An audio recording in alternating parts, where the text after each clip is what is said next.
Obedience requires surrender. Okay? Pagsunod. Sino po ba dito ang nagmamahal sa Lord? Taas po ang kamay. Ayoko po yung taas. Yan. May exercise po kayo sa akin. Pasensya na po. Kung magagalit kayo, alis naman din ako mamaya. Matagal akong balik eh. Kaya pastor ninyo na lang sabihin. Okay? Sino po dito? Marami po nagtaas, no? Sino po ang nagmamahal sa Panginoon? Amen. Yan. Nagkakaintindihan ba tayo? Sino po dito ang gustong sumunod sa Panginoon? Wow, thank you po. Pero medyo nabawasan ng konti. Sino po dito yung handang isurrender araw-araw ang buhay niya sa Panginoon? Wow, thank you po mga taga-Lighthouse. Mukhang totoo po ito ha. So, tayo po ay, ang ating pong topic, it's about obedience requires surrender. At ang ating pong teksto, maaari po bang tayo po ay magsitayo, sabay-sabay po nating basahin? Mula po ito sa Lucas 9:23. So, atin pong basahin. 1, 2, 3. After me, let him deny himself, take up his cross daily, and follow me. Tayo po ay manalangin. Panginoon, salamat po sa oras na to. Alam ko, Panginoon, na ikaw ang may plano sa umagang ito.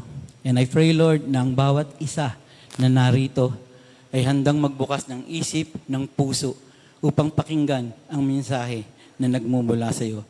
Gayun din, Panginoon, salamat po sa dalawang bago na narito. I pray, Lord, na may purpose ka sa buhay nila at sa lahat dito. Lord, tago niyo po ako sa inyong likuran. Hayaan niyo po, Panginoon, na ikaw, Panginoon, ang makita nila sa buhay ko. Ito po ang aking dalangin sa pangalan ni Jesus. Amen. Mari na po tayo makaupo. Praise God. Ito po ay 35 pages, kaya hanggang 2:00 po ito eh. Hindi po ako nagsubok po ako ng yung tablet, pero parang nahihirapan po ako pag yung nawawala siya, kaya yung pag ini-scroll ko siya. Kaya ito po ang ginamit ko. Pero wag po kayong mag-alala. Next time po na pagbalik ko, meron na po akong dalang 75 inches na laptop. Ako lang po ang meron nun. Kaya abangan niyo po yun next. Okay po? So, pagdating po sa pagsunod na pinag-uusapan natin, ito po ang tanong. Are we ready to deny ourselves and take up our cross daily in order to follow Christ?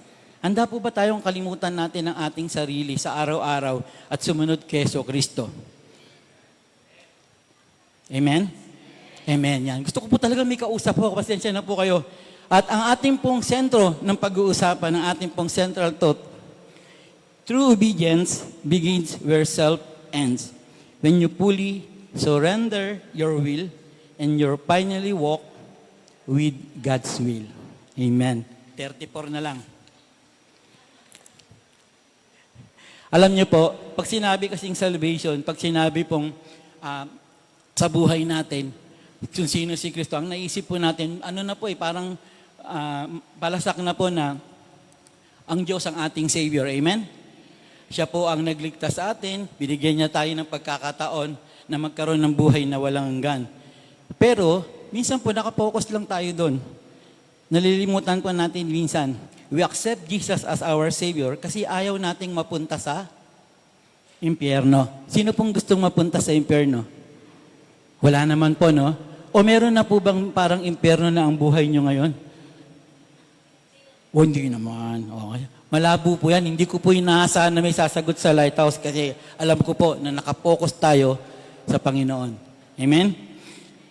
Na ang ating pong salvation, sabi po, sometimes ang traditional na po yung salvation na alam natin eh. Pero parang cheap lang, parang easy lang na salvation alam natin. Tapos yun ay free gift ng God.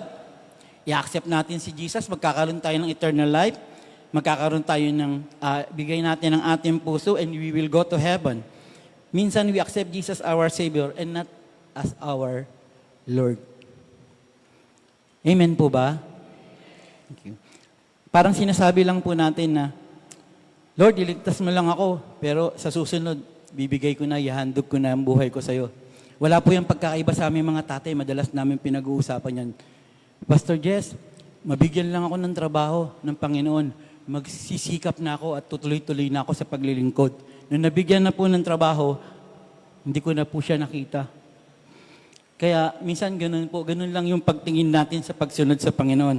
Minsan sinasabi natin, ito na yung breakthrough. Actually, yung kabado po ako kanina, naisip ko na lang po, yung nabasa ko na, yung pagsunod ko sa Panginoon para magbigay ng mensahe, maaaring maging breakthrough sa bawat isa man sa inyo. Kasi ang gusto ko lang po, ang objective ko ngayon, makurot ang puso nyo kahit papaano na ang pagsunod sa Diyos ay napakahalaga. Amen? At gusto ko rin pong masabi sa inyo na ito po, habang pinag-aaralan ko kaninang madaling araw at nabasa ko na rin po, honestly, hindi lang po ako kinurot ng Lord. Ako po ang unang ginulpi ng Lord. Sa lahat po ng nabasa ko, ako po ang unang natuto. Ganun naman po pag naggagawa ng mensahe mga pastor, kami po yung unang tinuturuan ng Diyos. Kasi kung hindi kami naturuan, ano ituturo namin sa inyo? Maring magdadaldal lang ako dito. Pero ako po, nabugbog ako sa pagmamahal ng Lord sa mensaheng ito.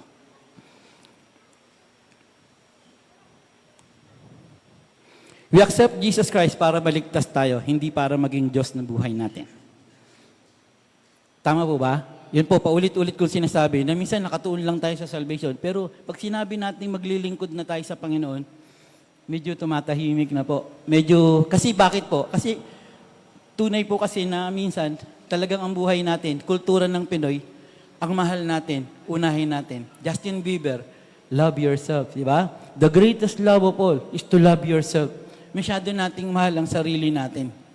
Kaya kahit nandito na po tayo para sa mga anak ng Diyos, alam lang po natin na ang habol natin ay salvation.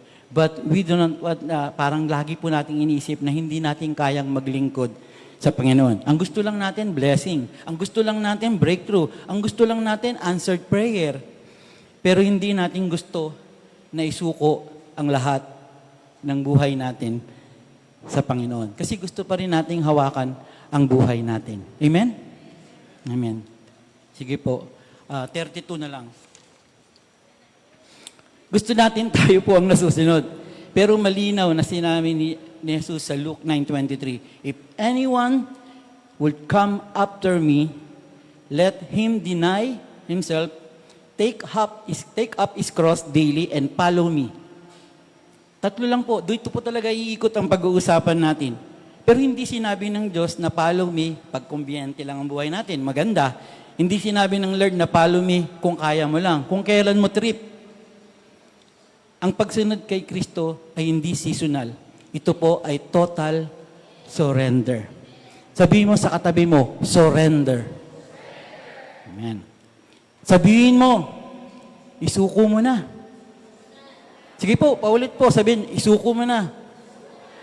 Mamaya po pag-uusapan natin yan kung ano yung gusto nating isuko.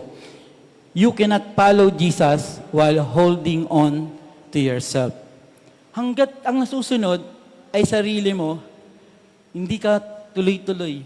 Hindi mo matutuloy-tuloy at hindi magiging maayos ang paglilingkuran mo sa Lord. Kasi laging may hadlang. Amen? Wala na pong nag-amen. Sabi ko po, gusto ko may kausap ako. Amen? Yan. Walang tunay na obedience kung walang tunay na surrender. Sabi po nila, yung obedience, ang hirap. Ang hirap talaga sumunod. Kasi minsan pag nandun ka na, susunod ka na, biglang may darating na problema. Di ba po? Napapansin niyo yun? Kapag naglilingkod ka sa Lord, biglang may darating na problema. Yung ang ganda ng mood mo, tapos ito yung misis mo. Di ba? Biglang parang nawala na, hindi ka na, ayaw mo nang mag-church. Kaya palakpakan po natin ang Panginoon kasi nagtagumpay kayo ngayon na magtuloy sa gawain. Sabi ko nga po, walang tunay na obedience kung walang tunay na surrender. Tingin-tingin ko po kahit po paulit-ulit ako, gusto ko po kasi makurot ang puso ng bawat isa sa inyo sa tunay na meaning ng obedience. Kasi po, sabi ko nga, mahirap ang obedience, pero hindi po mahirap ang sumunod sa Panginoon. Hindi po mahirap ang sumunod sa Panginoon. Alam niyo po anong mahirap? Mag-surrender. Kasi laging mahal natin yung ating sarili.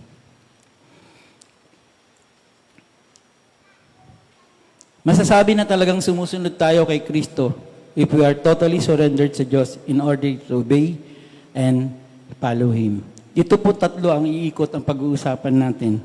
Una po, the call to deny. Deny yourself. Pambihira na yan.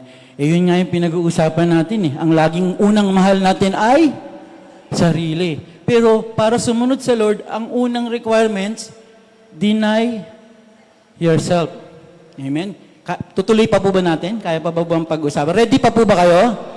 Okay. Yung dalawang bago, baka bantayan nyo po, baka magulat eh. Sorry po. Ito po, ay may plano ang Diyos sa inyo, kaya makinig lang po kayong mabuti at buksan ng puso at isipan. So happy. Isang kaluluwa, lagi po kaming masaya. Amen? Dapat masaya kayo. Amen? Kasi ang hirap maghila niyan. Tama po ba? Opo, napakahirap po mag-invite. May-invite mo man ngayon, bukas, sa susunod. Tama po ba? Kasi kayo nga dito na kayo lumaki sa church Pag nagka-problema, minsan wala. Amen. Very good. Ang ganda ng sagot. If anyone would come after me, let him deny himself. Take up his cross daily and follow me. Una pa lang, napakahirap na po talaga. Now, the question is, bakit kailangan pang i-deny ang sarili? Hindi ba pwedeng mahal ko ang sarili ko, pero susunod pa rin ako sa Lord? Pwede naman, di ba po? Pwede naman po, di ba? Okay, pwede. Ngayon, pag-usapan natin bakit sinabi ng Lord yun. Kasi may rason po ang Diyos kung bakit niya ipinag-utos na kailangan nating i-deny ang ating mga sarili. Mula po sa Proverbs 14:12, there is a way that seems right to a man, but its end is the way to death. May daan na inaakala ng tao na tama, ngunit kamatayan ang dulot nito. May landas na inaakala ng tao na matuwid, ngunit ang dulo nito ay kapahamakan. Iba po kasi ang plano ng Diyos. Iba po yung plano natin. Minsan hindi natin alam. Iniisip natin yung plano natin parang ang ganda. Pero pag ginawa po natin, minsan po yun yung nagdudulot ng kapahamakan sa buhay natin. Ayaw lang nating makinig sa Lord kasi nga ang tigas ng ulo natin. Guilty.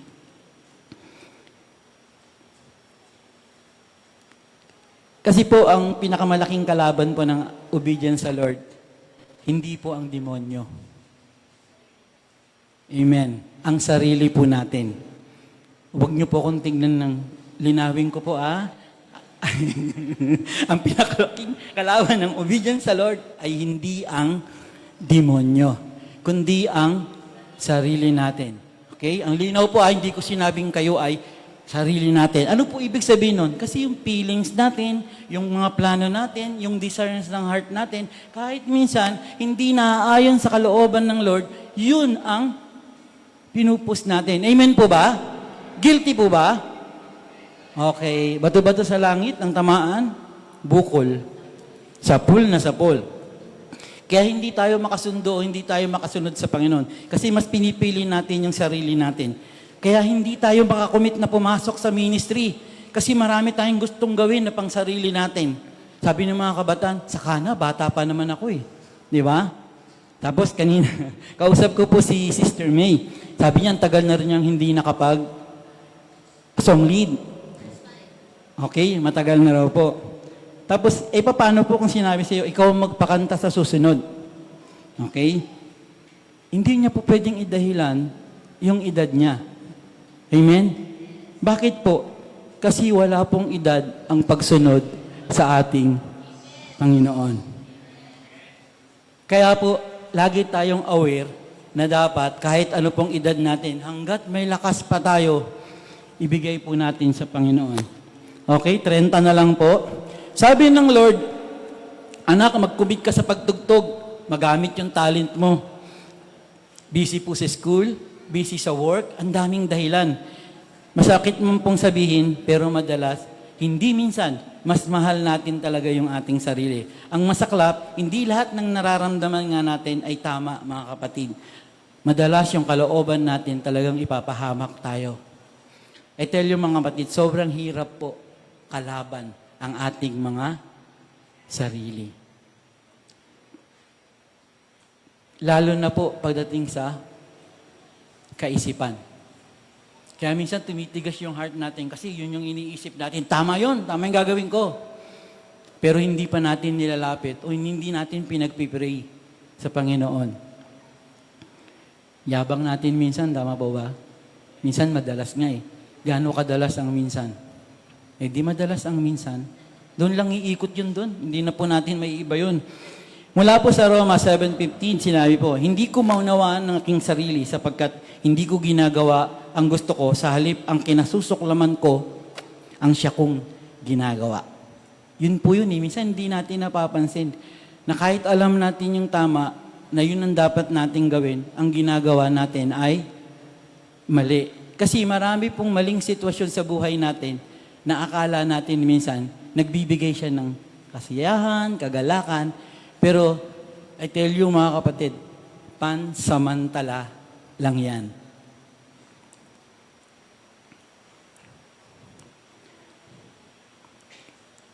Paano pa po natin ma-example na kalaban natin ang sarili natin? Ito maganda po ito kasi talagang kahit po ako guilty. Paggabi, anong gagawin mo? Magpipray ba ako o matutulog na? Magbabasa ba ako ng Bible or Netflix? Di ba? Anong season ka na? Yan yung mga tanungan ngayon, di ba po ba? Agree po ba? Hihina naman po ang ating. Agree po ba? Okay, pakitingin nga po sa mga katabi, baka medyo nakakaidlip na. Hindi naman? Gising pa po? Okay. Magdi-devotion ba ako? O manunood na lang talaga ako ng Korean drama? Or, eto po yung masakit. Alam niyo po dito ako medyo nawawala minsan yung temper ko. Kasi po, laging napipili yung naglalaro ng ML. Sino po dito ang nag-ML? Yes. Alam niyo po, minsan, magbabasa ka ng Bible, 2 to 3 minutes. Pero parang hirap na tayo. Tama po ba? Parang ang bigat na ng loob natin. Pero pansinin niyo, maglaro ka ng ML, manood ka ng Netflix, hindi mo alam, isang araw ka na. Hindi ka pa nakakain. Tama po ba? Check yourself. Talagang, so napapatotohanan ko ba nakalaban natin ang ating... Okay. At least nagkakaintindihan pa po tayo. You have to battle yourself. Kailangan mong kalabanin ang sarili mo. Pwede ko bang hiramin si ano?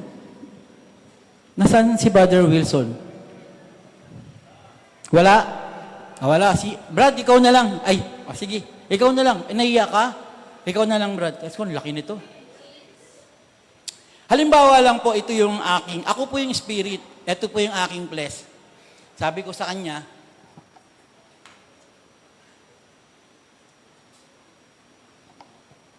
nagkaintindihan tayo? Okay. Nagkaintindihan po kami. Sabi ko sa kanya, huwag ka matulog, mag-pray tayo. Ayaw niya, inaantok na siya. Yun po yung flesh ko ha. Sabi ko, basa tayo ng Bible ha. Ayaw din niya. Pero ako po yung spirit. Kailangan sumunod ka sa akin. Lumuhod ka? Luhod. Ayan. Nakuha niyo po? Kasi po, ito po yung, thank you brother. Palakpakan po natin. Kasi po, yun po yung ating flesh, yun po yung ating sarili. Pero meron po tayong Holy Spirit na pinagkaloob ng Lord. Amen? Na kailangan yun ang mapanindigan natin, na kailangan malabanan natin yung ating sarili para makasunod tayo sa Panginoon. Malinaw po ba? Okay. Mata ko na lang po ang malabo, pero sana po malinaw po yung illustration na yun. Okay ba, Brad? Sorry, nasaktan niya. Takata, hindi naman. Sa susunod, mas masakit pa dyan. Eto po, di ba? Talagang battle sa sarili po. Magpipray ba ako, matutulog ako. Magdi-devotion ako, manunod ako. Papansinin ko ba yung kaway ko o tatarayan ako? Di ba? Ang hirap intindihin ng tao. Minsan may lumapit po sa opisina namin, sa office ko. Tapos babae po siya. Tapos sabi niya, Sir, yung ano nakakainis. Bakit? Inano ka? Basta nakakainis siya. Sabi niya, so pinatawag ko yung yung babae na sinasabi niya. Totoo po ito sabi ko sa kanya, sige, bakit ka nainis? Sabihin mo, mag-open ka. Alam mo, nakakainis ka talaga. Hindi nga, anong insidente, bakit ka nainis sa kanya? Iba kasi ang galawan mo, nainis ako sa'yo. Okay, alam niyo po, natapos kami, wala. Wala siyang malinaw na binigay. Pero nung nakita ko yung babaeng kinagagalitan niya, ang ganda ng kilay. Kaya wala akong maisip, inisip ko na lang, kilay is life. Siguro doon siya mainit. Pero ganun po nating kalaban ang ating sarili. Minsan di natin maintindihan bakit tayo naiinis. Tama po ba? Minsan di natin alam bakit tayo nagagalit. Pero wala namang dahilan. Church, we have to deny ourselves. Kasi kung pipiliin nating matulog kesa mag-pray, patay. Kailangan piliin muna nating mag-devotion kesa mag-Netflix. Nagagawa po ba? Huwag niyo na pong sagutin. Baka magkayaan po tayo eh. Kasi minsan guilty din po ako. Kasi kung tayo lang ginawa ng masama, anong gagawin natin? Bawi. Kapag inaway tayo, anong gagawin natin? Awayin din natin. 29 na lang. Kapag pinagdamutan tayo, pagdadamutan din natin. Kapag nagparinig sa social media, bawi. Post din tayo. Mas marami pa. Tapos tawag pa ng kakakilala. Pakipost mo rin to, ha? Kapag mahirap na ang paglilingkod sa Lord, aayaw na tayo. Kapag maraming Kristiyanong sumusuko, umaayaw o bumibitaw. Kasi nga po, mahal natin ang sarili natin kesa sa mahal natin ng Diyos. In order to follow Christ, you must deny yourself. And I tell you mga kapatid, mahirap po talagang kalaban ng sarili. Even me, abang binabasa ko po ito at pinag-aaralan ko, sabi ko po sa inyo, ginugulpi ako ng pagmamahal ng Lord. Ang dami kong natututunan. Kasi, sa edad po kasi namin, medyo ang unang kalaban ng mga maedad, yung temper, yung magagalitin. Tama po ba? Ayun, minsan pag naumpisahan na, di ba? Parang tuloy-tuloy na. Buti na lang mas matapang sa akin yung misis ko, kaya tumatahimik agad ako. Okay? Magagawa lang natin ito, ang pag-surrender o ang pagsunod sa Diyos kung talagang isusurrender natin lahat sa Panginoon. Kasi yun yung kapangyarihan ng banal na Espiritu. Not by our might, not by our strength, not by our own power, but only by the power of the Holy Spirit within you. At bago ko po i-end ito, simple lang po, para makalimutan natin ang sarili natin. Church, umpisahan nating maging malalim sa Panginoon. Alam nyo, habang lumalalim ka sa Panginoon, malilimutan mo yung sarili mong kagustuhan. Agree po ba kayo doon? Habang lumalalim ka, nagpipray ka na, una, 2 minuto lang, tapos naging 4 na minuto, minsan din nyo na po mapapansin, 30 minutes, kulang pa. Parang hindi kayo kumbinsido. Mukhang walang nangyayari pa, sabi niya. Pero totoo po yan. Tuloy lang po na palalimin natin. Lalo na po ang pagbasa ng Bible. Ako po minsan guilty ako kasi dami ko pong trabaho, stress. Hindi ko na po nagagawang magbasa ng Bible. Kaya nakikinig ako at doon po nagpipicture ako tapos saka ko pag-aaralan. Minsan po, nagnanakaw pa ako ng oras sa trabaho ko para lang hindi mahinto o maputol yung aking.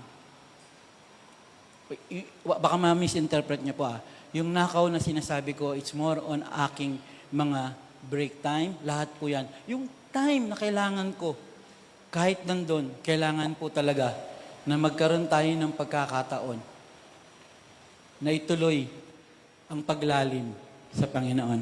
Amen po ba? Pag mas babad ka sa presensya ng Diyos, mas matatalo niyo po ang inyong sarili. Palalimin po natin yung relationship po natin sa Lord so we can deny ourselves. We can defeat our own desires. Ano po yung una na dapat natin gawin? Sige po. Amen. Pangalawa na po. Sabi ko sa inyo, saglit lang tayo eh. 30 plus pa to eh. The cross to carry. Okay? Kasama po yan sa Luke 9:23. If anyone will come after me, let him deny himself and take the cross daily. Linawin ko lang po hindi naman po ibig sabihin literal na magdadala talaga kayo ng cross. Pastor, hindi ko kasalanan kung mawala ito. Baka may kumuha na. Hindi po yun. Ang sinasabi po natin cross ay hindi po literal na kahoy na cross na to, kundi ang cross ay sumisimbolo ng pagsunod kay Kristo kahit mahirap. Pagsasakripisyo ng sarili nating gusto. Pagbitaw sa kasalanan na meron tayo. Pagkasalanan po ang pinag-uusapan, pwede niyo pong itago sa amin yan. Amen? Pero yung integrity po ng bawat isa, it's between you and the Lord. At pagpili kay Jesus araw-araw, take up His cross daily.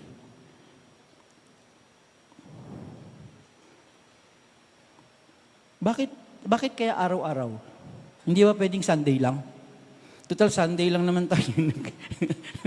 Sunday lang naman tayo nag-church eh. Tama po ba? Or minsan merong sundot ng konti sa Wednesday kasi merong prayer meeting. Bakit araw-araw? Sino po dito yung may partner? Sino po dito yung mga mag-asawa? Mag-sweethearts? Ayan. Bakit gusto natin na sa asawa natin o mahal natin sa buhay? Sa mga kabataan, di ba? Sikat na, pipiliin kita araw-araw. Mahal kita araw-araw. Pagsisilbihan kita araw-araw. Pambihira. Tapos si Lord, di mo kayang mahalin araw-araw. Amen po ba? Hindi mo kayang piliin araw-araw ang Diyos na siyang dahilan kung bakit hanggang ngayon ay meron kang hininga. Pipiliin mo lang siya pag trip mo o pag may blessing na dumarating. Hello? Hello? Mamahalin mo lang ng Lord, dapat kahit mahirap ang buhay. Mahalin natin ng Lord kahit wasak na tayo sa mundong ito. Mahalin natin ng Lord, may pagpapalaman o wala. Amen? Kasi po, hindi po one-time decision ng pagsunod kay Jesus. Continuous po ito. Sabihin niyo po, continuous. Hindi po pwedeng ngayon, praise the Lord, hallelujah. Mahal ko ang Lord. Paglabas mo ng pinto na yan, pagbaba mo ng hagdanan, paglabas mo ng gate, it's me again. Ako uli ang masusunod. Hindi po pwede. Kailangan araw-araw, minuto, nakatutok tayo, nakapokus tayo sa pananampalataya natin sa Panginoon. Kasi sayang po yung pagpunta natin dito. Nagsasayang lang tayo ng oras. Kung tayo mismo, yung sarili po natin, ay niloloko natin at hindi tayo totoo.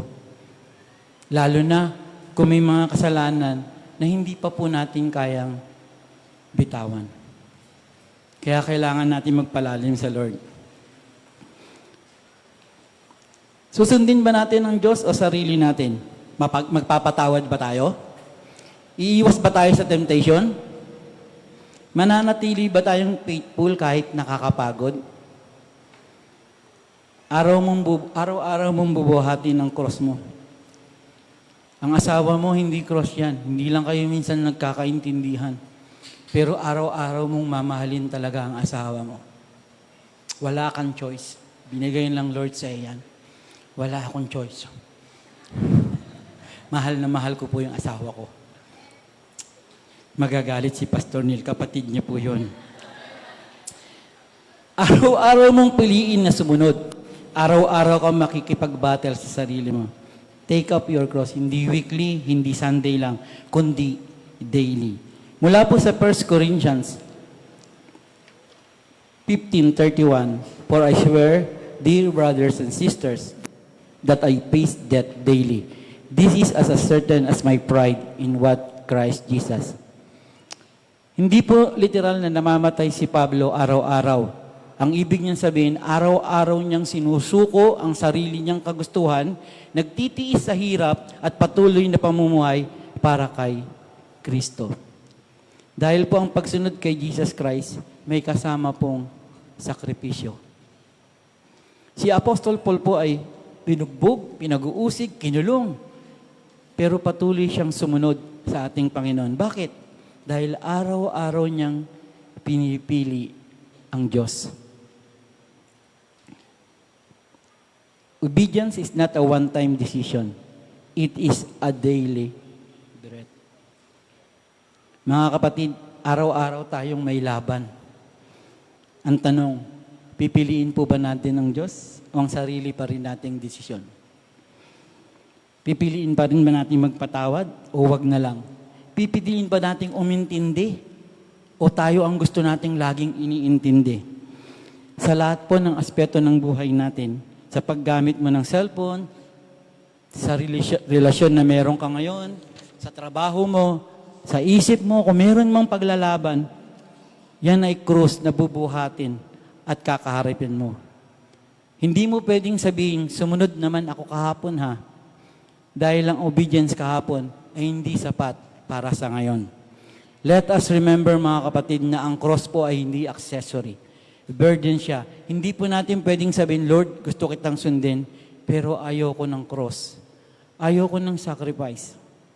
Imposible na susunod tayo sa Panginoon ng walang sakripisyo. Dahil kahit si Jesus mismo, dahil si Jesus mismo, alam niyo po pag naaalala ko to, hindi ko po mapigil minsan na maging emosyonal. Bakit po? Kasi yung hari ng mga hari, nagkatawang tao, bumaba sa lupa, naranasan ng hirap. At tapos po, wala siyang ginawa dito kundi magligtas, maayos ang buhay ng tao, magpagaling ng may sakit. Pero ano po ang sinigaw ng tao? Ipako si Jesus sa krus. At yun, nahubaran siya, dala niya yung krus na hindi natin alam kung maraming salubsob sa likod.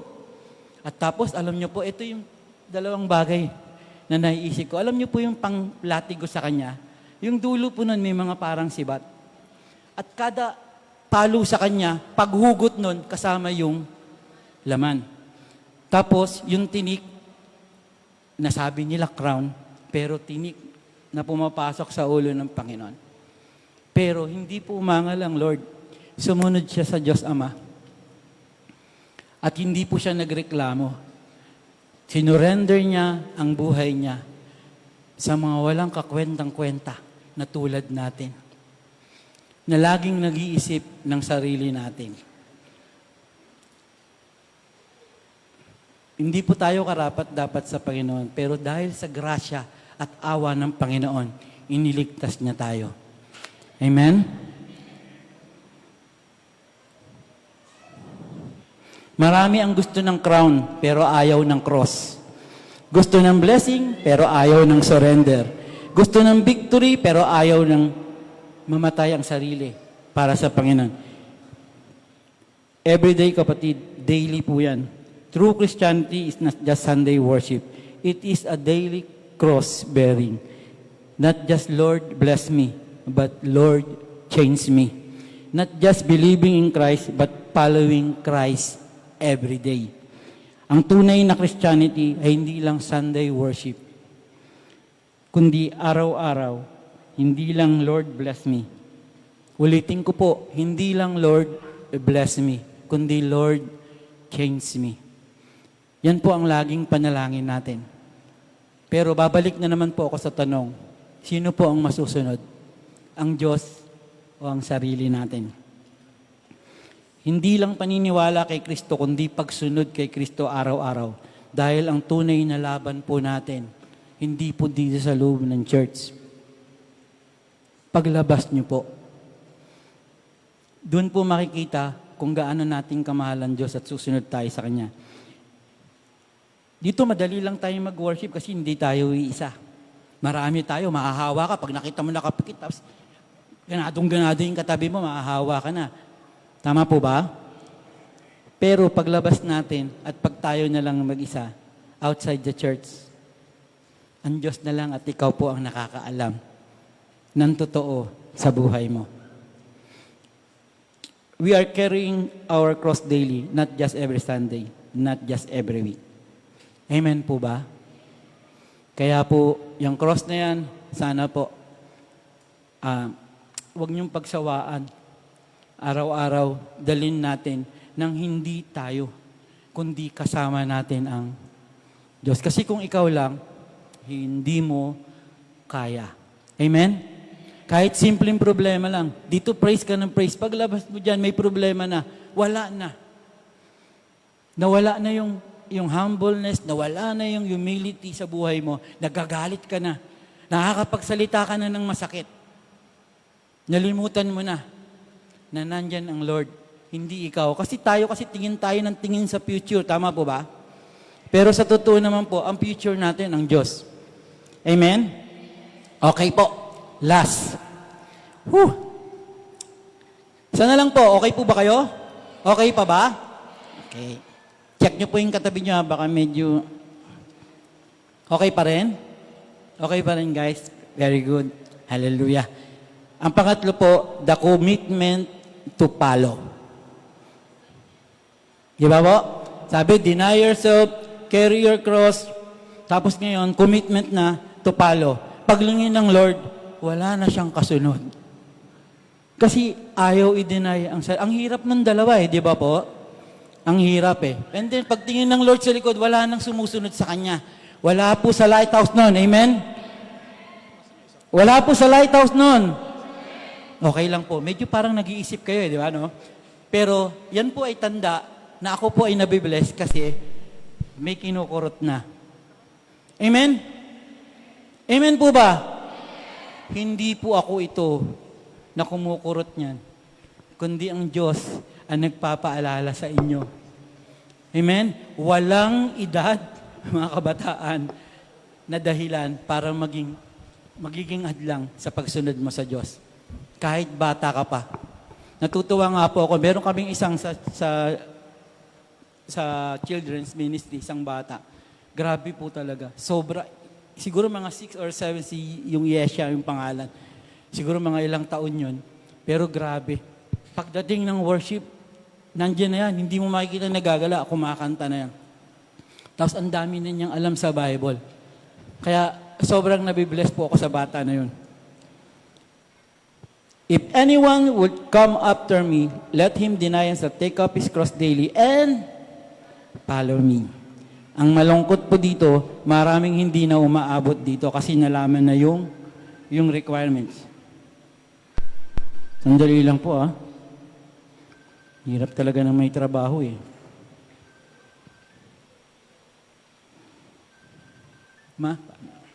Sorry po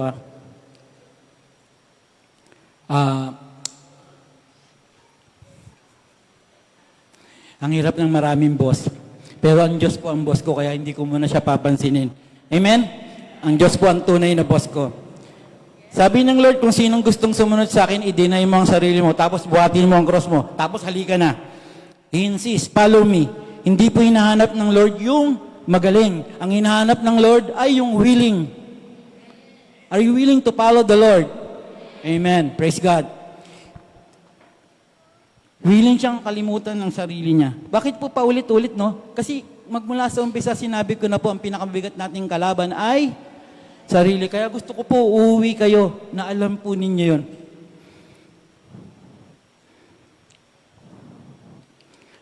Si Peter po, nung inutusan ng Lord, di ba? Hindi na siya nagdalawang isip.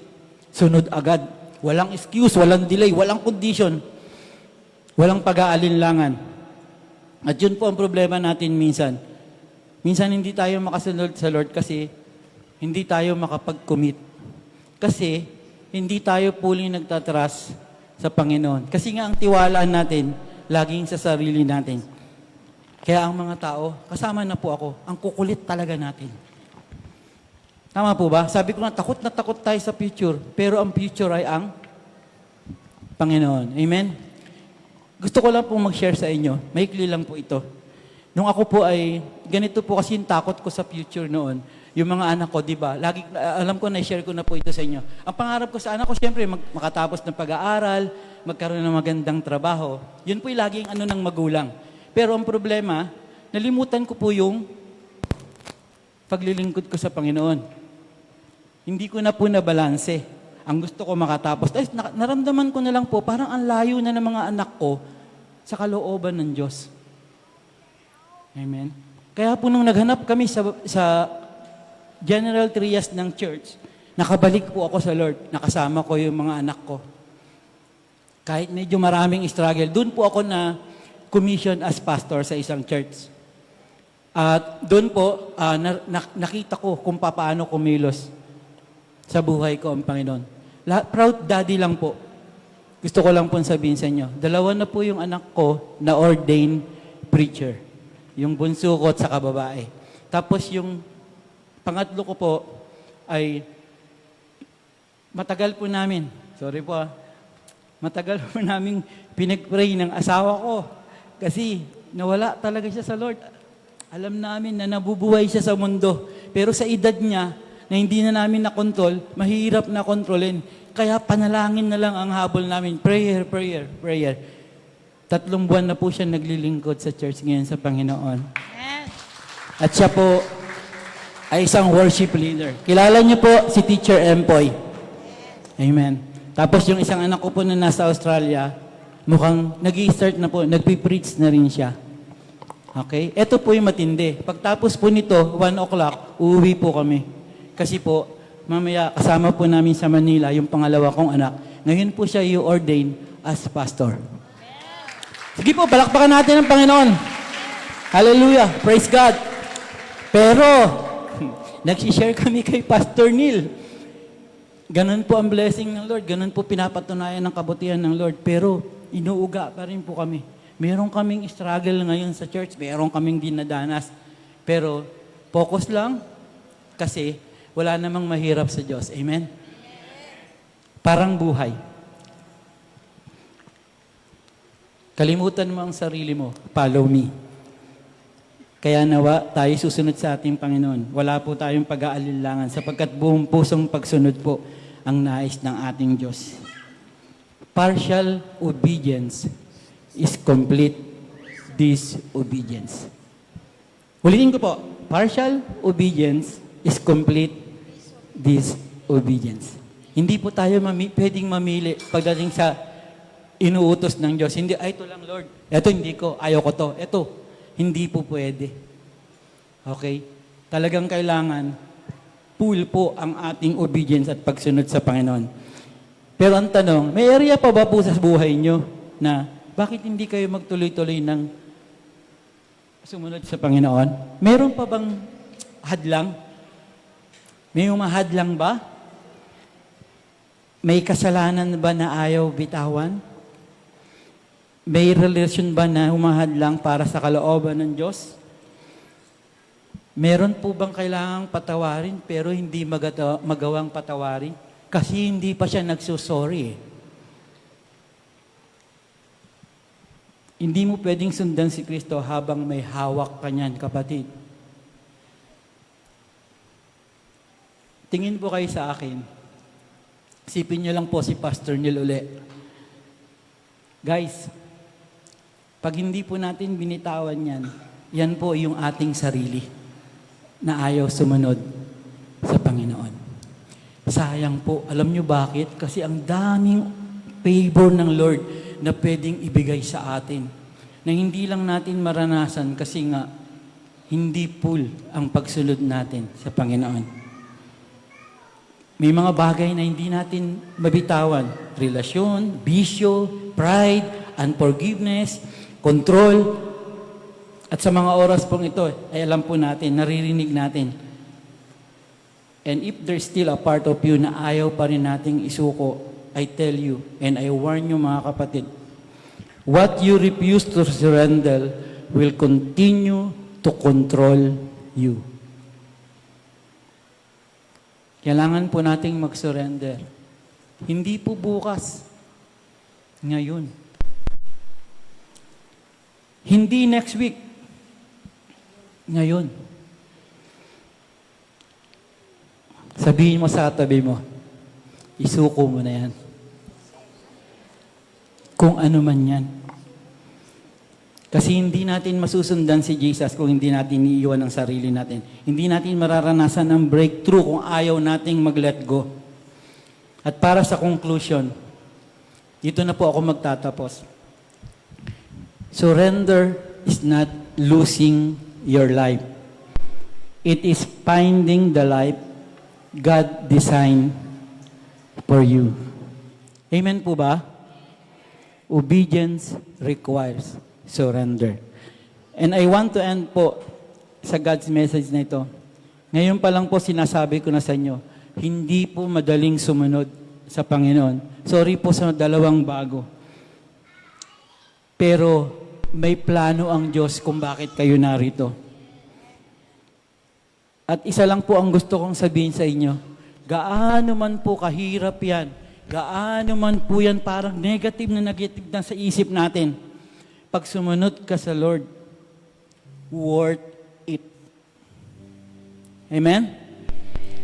May patutunguhan ng buhay mo na hindi mo kaya kung gaano pagtanggap, na hindi mo kayang maabot, maarok kung paano magbigay ng biyaya ang Lord sa buhay mo. Amen?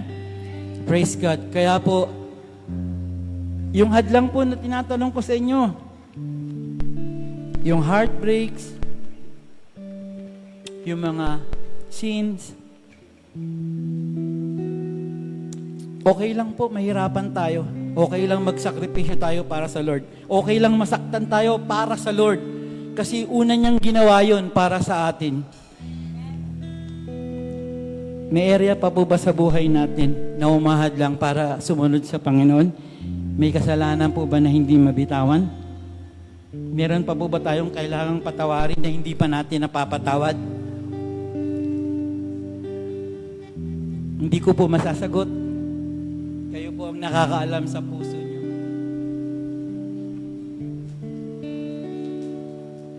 Mga kapatid, napakabuti ng Lord. Sobrang buti ng Lord. Isuko mo lang yung buhay mo sa Kanya.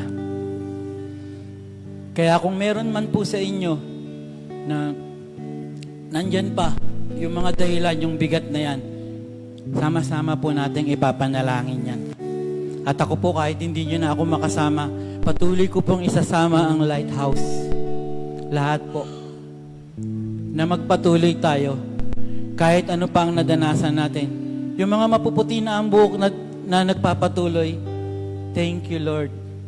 Yung mga kabataan, huwag kayong bibitaw kasi marami pang future sa inyo na magiging hadlang para lumimot kayo sa Lord. Huwag kayong bibitaw. Kasi ang tunay na tagumpay, wala sa mundong ito, kundi nasa paraisong pinangako ng Diyos para sa atin.